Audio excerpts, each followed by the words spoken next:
Good morning India. सुबह 9 बजे आप सभी का स्वागत है। मैं हूं शशांक सिंह, मेरे साथ हैं अंजलि इष्टवाल और खबरों की शुरुआत करते हैं दिल्ली और एनसीआर से जुड़ी खबर के साथ, जहां पर लगातार हमने दिखाया आपको, इन खबरों को बताया कि जो भी दिल्ली से सटे शहर हैं, राज्य हैं, वो उनका ये मानना है कि दिल्ली की वजह से उनके शहरों में जो आवाजाही हो रही है, उसके चलते उनके शहरों में संक्रमण, कोरोना वायरस का जो संक्रमण है उसका खतरा बढ़ा है। यहां तक कि नोएडा ने तो एक मेडिकल बुलेटिन जारी करके यह कह दिया कि 42% केसेस जो आ रहे हैं वो दिल्ली की वजह से आ रहे हैं। 3 तस्वीरें आप टेलीविजन स्क्रीन पर देख रहे हैं। और इससे पहले की अगर हम बात करें तो गुड़गांव यानी हरियाणा की तरफ से भी ये बात सामने आई थी कि मंडी में जो काम करते हैं उनकी वजह से बहुत ज्यादा केसेस आ रहे हैं, फिर जो दिल्ली जा रहे हैं कर्मचारी उनकी वजह से केसेस आ रहे हैं। तो ऐसे में अब अरविंद केजरीवाल ने जनता से ही सवाल पूछा है कि आप ही बताएं कि क्या दिल्ली को भी अपने बॉर्डर सील कर देने चाहिए? क्या दिल्ली के अस्पतालों को सिर्फ दिल्ली वालों के लिए ही रिजर्व कर देना चाहिए? शुक्रवार तक जवाब देना है, लेकिन अब इस पर राजनीति हो रही है और बॉर्डर का क्या हाल है वो हम आपको दिखा रहे हैं तस्वीरों के जरिए। और हमारे सहयोगी शरद शर्मा इस वक्त हमारे साथ जुड़ रहे हैं, वो बॉर्डर पर ही मौजूद हैं इस वक्त दिल्ली नोएडा के। शरद, मुख्यमंत्री ने जो बात कही थी कि बॉर्डर अगले 1 हफ्ते तक सील होने वाले हैं, क्या ऐसा हो गया है? देखिए, मिला जुला असर दिख रहा है। मैं दिल्ली नोएडा बॉर्डर पे हूं और मेरे पीछे जो है दिल्ली है, यानी कि मेरे ठीक सामने ये देखिए नोएडा की तरफ से लोग दिल्ली में गाड़ियां एंटर कर रहे हैं। यहाँ पर बॉर्डर सील जो जैसा होता है वैसा दिखना शुरू हो गया है, यानी पुलिस जो है लोगों के जो पासेस हैं, जो आई कार्ड्स हैं वो चेक कर रही है। लेकिन ये अभी उतनी सख्ती नहीं है कि ये देखिए आसानी से जो गाड़ियां हैं वो बिना किसी कोई खास रुकावट के आ जा रही है। कारण ये है कि लोग जो हैं जो दिल्ली नोएडा अप डाउन करते हैं, उन्होंने ज्यादातर ने जो है पहले ही अपने जो पासेस हैं वो बनवा रखे हैं और इसकी वजह से जो पास दिल्ली में वैलिड होता है वही नोएडा में भी वैलिड होगा। तो वही लोग जो है अप डाउन कर रहे हैं और इस वजह से कोई खास ऐसी यहाँ पर दिक्कत जो है सुबह से अब हम जब देख रहे हैं तो नजर नहीं आ रही है। ये देखिए दिल्ली के अंदर एंट्री हो रही है, ये भी थोड़ी बस खड़ी हुई है यहाँ पर, इस वजह से थोड़ा ट्रैफिक एंटर नहीं हो पा रहा है। लेकिन ये देखिए जो नोएडा में जिसको एंटर करना है, एक बहुत बड़ी संख्या ऐसे लोगों की है जिनको लौटाया जा रहा है। ये देखिए, मैं थोड़ी दूरी पे दिखाऊं तो ये देखिए, ये वो लोग हैं जो दिल्ली से नोएडा एंटर कर रहे थे, लेकिन इनके पास एलिजिबिलिटी नहीं है इनकी, यानी पासेस नहीं है, तो इनको वापस दिल्ली की तरफ वापस कर दिया गया है। अच्छी खासी सख्ती जो है वो नोएडा एंट्री के लिए दिख रही है, लेकिन अगर यहाँ दिल्ली की तरफ एंट्री करनी हो, ये देखिए कितनी आसानी से गाड़ियां जो हैं वो आ जा रही हैं। ऐसा लगता है कि अभी शुरुआती दौर है और दूसरा क्योंकि मीडिया के कैमरे भी लगे हुए हैं, इस वजह से भी थोड़ी सख्ती दिखाई दे रही है। मैं गाजीपुर बॉर्डर पे था, गाजीपुर बॉर्डर पे तो इस तरह के कोई इंस्ट्रक्शन थे ही नहीं कि बॉर्डर सील करना है, लेकिन यहाँ पर हैं और लोगों के पासेस जो हैं देखे जा रहे हैं। लेकिन अच्छी बात है कि दिक्कत ज्यादा नहीं दिखाई दे रही, क्योंकि लोगों के पास पहले से ही जो पासेस हैं वो बने हुए हैं, लोग अप डाउन कर रहे थे। इस वजह से कोई खास दिक्कत जो है फिलहाल अभी तक यहाँ पर नजर नहीं आई है। एक लोगों को वापस जरूर भेजा जा रहा है, लेकिन जिनको वापस भेजा जा रहा है वो खुद भी समझते हैं कि उनको वापस क्यों भेजा गया है, इसलिए कोई बहुत ज्यादा वो शिकायत इस बारे में नहीं कर रहे हैं।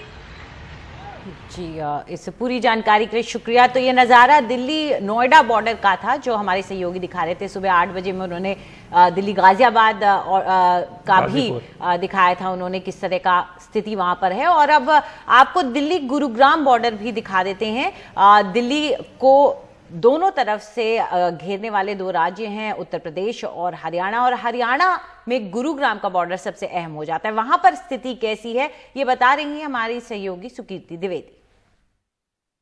दिल्ली के मुख्यमंत्री अरविंद केजरीवाल ने कल ये कहा था कि दिल्ली जो है अपने सभी बॉर्डर सील कर रहा है। दिल्ली के जो भी बॉर्डर्स गुड़गांव के साथ, गाजियाबाद, नोएडा यानी हरियाणा और उत्तर प्रदेश के साथ जो भी बॉर्डर दिल्ली शेयर करता है वो सब सील कर दिए जाएंगे।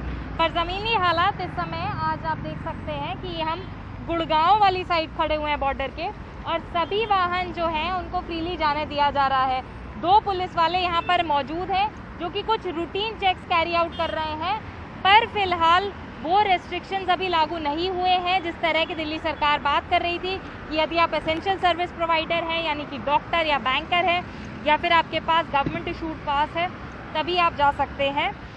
वो वाले रिस्ट्रिक्शंस अभी तक लागू नहीं हुए हैं। तो यदि आप टू व्हीलर पे हैं, फोर व्हीलर पे हैं या कॉमर्शियल व्हीकल लेकर के आ रहे हैं तो आपको पूरी तरह से आने की छूट है। यहाँ पर सिर्फ कुछ व्हीकल्स को ऐसे ही रूटीन चेक्स के तौर पर पुलिस वाले हैं, बीच बीच में कुछ लोगों के आईडी चेक कर लेते हैं, पर वो रिस्ट्रिक्शंस अभी तक लागू नहीं हुए हैं। पुलिस वालों का यहाँ पर ये कहना है कि आधिकारिक तौर पर उन्हें अभी तक कोई ऑर्डर नहीं दिया गया है। अब इसके पीछे कारण क्या माना जा सकता है कि अभी तक क्यों इसको हम लागू होते हुए नहीं देख रहे हैं? गृह मंत्रालय ने ये कहा था सभी राज्य सरकारों से कि यदि आप अपने स्टेट बॉर्डर्स को अब सील करते हैं तो आप पहले अवेयरनेस क्रिएट करिए, जागरूक करिए सभी जनता को कि आप यहाँ पर इस तरह से बॉर्डर सील करेंगे, कौन आ जा सकेगा, कौन नहीं आ जा सकेगा, उसके बाद आप इसको लागू करिएगा। तो अभी फिलहाल यही माना जा रहा है कि दिल्ली सरकार कुछ और समय लेगी, जिसके बाद एक आधिकारिक तौर पर उनके जो ऑर्डर्स हैं वो यहाँ के पुलिस वालों तक भी कन्वे किए जाएंगे, उन्हें बताया जाएगा और तभी चीज़ें यहाँ पे रिस्ट्रिक्शंस शुरू होंगे। पर फिलहाल आप देख सकते हैं दिल्ली गुड़गांव बॉर्डर पर सभी लोगों के लिए अभी फिलहाल राहत की बात कि सबका आना जाना फिलहाल अलाउड है। इसी तरह की खबरें जो है दिल्ली गाजियाबाद बॉर्डर से भी आ रही हैं कि दिल्ली गाजियाबाद बॉर्डर भी फिलहाल खुला हुआ है। तो फिलहाल जो दिल्ली के बॉर्डर्स हैं वो इस समय खुले हुए हैं। नई दिल्ली से कैमरा पर्सन आजम सिद्दीकी के साथ सुकीर्ति द्विवेदी, एनडीटीवी इंडिया के लिए। और ऐसा हो क्यों रहा है? ये इसका आधार क्या है, इसकी वजह क्या है? अगर आप दिल्ली के नंबर्स को देखें तो वो लगातार बढ़ रहे हैं। पिछले 4 दिन 1000 से ज्यादा केसेस आए थे। कल की अगर हम बात करें 24 घंटे की तो 990 मामले सामने आए। 20,000 से ऊपर अब सिर्फ दिल्ली का आंकड़ा पहुंच गया। कंटेनमेंट जोन्स की हम बात करते हैं, वो अब रिकॉर्ड स्तर पर पहुंच गया। 147 इसकी संख्या पहुंच गई है, जिसमें से अच्छी बात यह है कि इसके अलावा 57 जो कंटेनमेंट जोन्स हैं वो ठीक भी हुए हैं। और नॉर्थ और साउथ वेस्ट दिल्ली में सबसे ज्यादा कंटेनमेंट जोन है, 29 कंटेनमेंट जोन दोनों में है। और बढ़ते कंटेनमेंट जोन के मद्देनजर अब दिल्ली सरकार ने सभी डिस्ट्रिक्ट मजिस्ट्रेट को एक चिट्ठी लिखी है। इस चिट्ठी में कहा गया है कि आप एडवांस प्लानिंग कीजिए, अतिरिक्त बेड और एयर कंडीशन लोकेशन को भी आप ऐसे चिन्हित करें और इसकी जानकारी दें ताकि वहां पर जरूरत पड़ने पर अस्थायी रूप से कंटेनमेंट जोन और अस्पताल बनाए जा सके।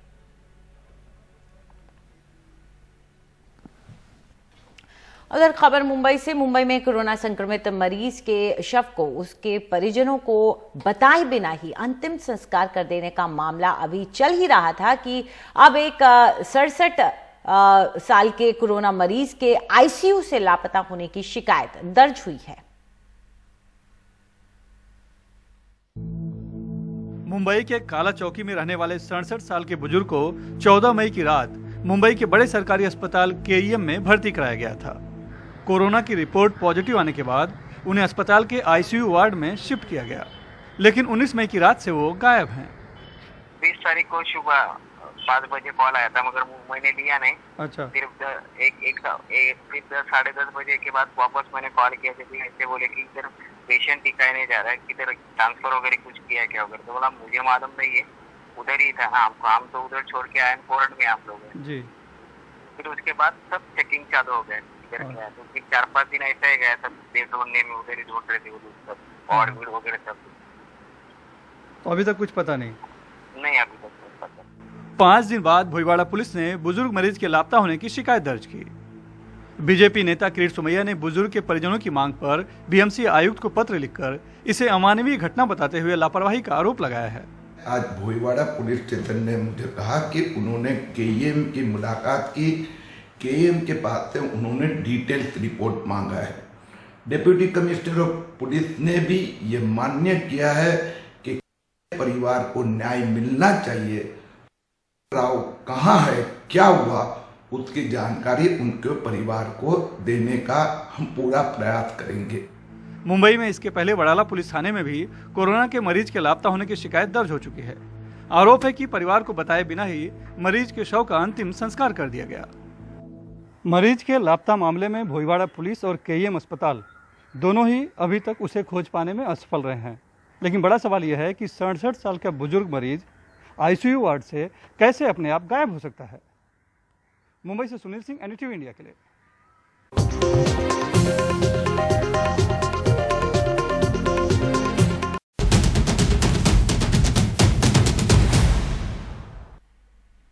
बात करते हैं दिल्ली नोएडा बॉर्डर को सील किए जाने से जुड़ी खबर के साथ। वैसे दिल्ली से जुड़े जितने भी बॉर्डर्स हैं उनको सील करने की बात सामने आ रही है, क्योंकि लगातार जो दिल्ली से जुड़े राज्य हैं वो ऐसा मानते हैं कि कहीं ना कहीं दिल्ली जिम्मेदार है उनके राज्यों में, उनके शहरों में संक्रमण फैलाने के लिए। राजधानी में मरीजों की संख्या भी बढ़ती जा रही है, 20,000 के पार आंकड़ा पहुंच गया। आज 990 केस आए हैं और ऐसे में सीमाएं सील कर दी गई हैं। दिल्ली नोएडा बॉर्डर पर पुलिस नोएडा से दिल्ली आने वाले वाहनों से पास या आईडी कार्ड दिखाने को अब कह रही है।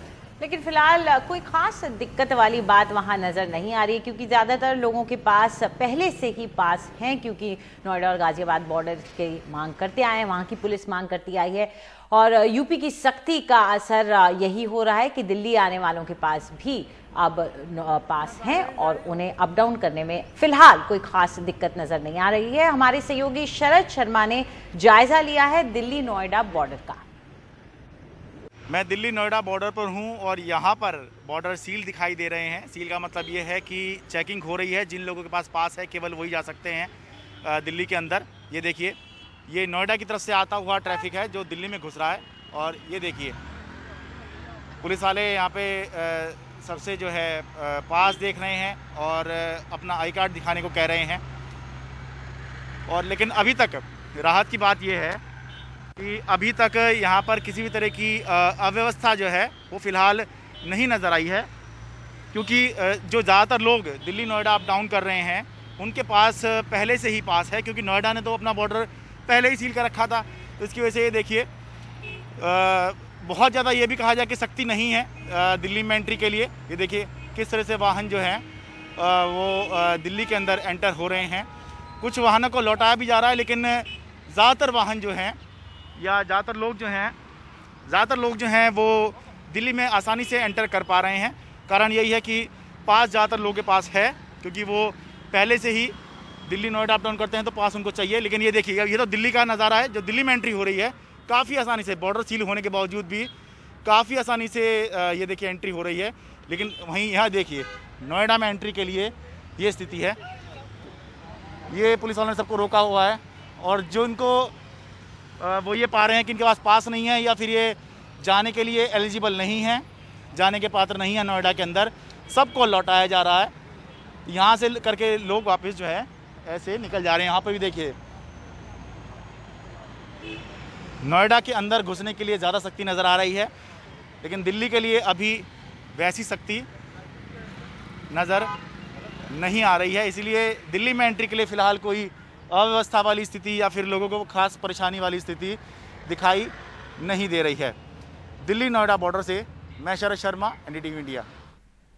दिल्ली से अब रुक करते हैं महाराष्ट्र गुजरात का, जहां चक्रवाती तूफान अम्पन के बाद अब अरब सागर से एक तूफान उठ रहा है और इसने दस्तक दे दी है। ये तूफान आपको बता दें कि मौसम विभाग के मुताबिक महाराष्ट्र और गुजरात के तटीय इलाकों में आएगा और इसे निसर्गा नाम से बुलाया जा रहा है। इसके मद्देनजर अब इन इलाकों में रेड अलर्ट जारी कर दिया गया है। इसका असर दिखना भी शुरू हो गया है, भारी बारिश नजर आ रही है। हमारे सहयोगी हमें बता रहे थे कि गुजरात के कुछ इलाकों में और महाराष्ट्र के भी कई इलाकों में बारिश शुरू हो चुकी है। सुनील सिंह हमारे साथ जुड़ रहे हैं ज्यादा जानकारी के साथ। सुनील, हम ये बात लगातार कर रहे हैं कि आखिर इस चक्रवाती तूफान का कितना इम्पैक्ट हो सकता है, अगर हम महाराष्ट्र की खास तौर पर आपसे जानना चाहें, क्योंकि बताया जा रहा है कि 90 से 100 किलोमीटर प्रति घंटे की रफ्तार से ये हिट कर सकता है जो महाराष्ट्र के कोस्टल एरियाज हैं वहां पर।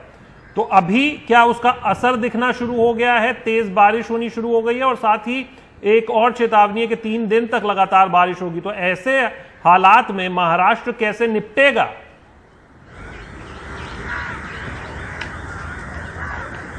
देखिए शशांक, चक्रवाती तूफान को जो इस किनारे तक पहुंचना है वो अब तक का अनुमान है कि 3 जून की रात को वो यहाँ पर पहुंच सकता है। हाँ, लेकिन तब जाकर वो बारिश तेज होगी और जो रफ्तार हवा की बताई जा रही है कि वो 110 से 115 किलोमीटर प्रति घंटे की रफ्तार हो सकती है।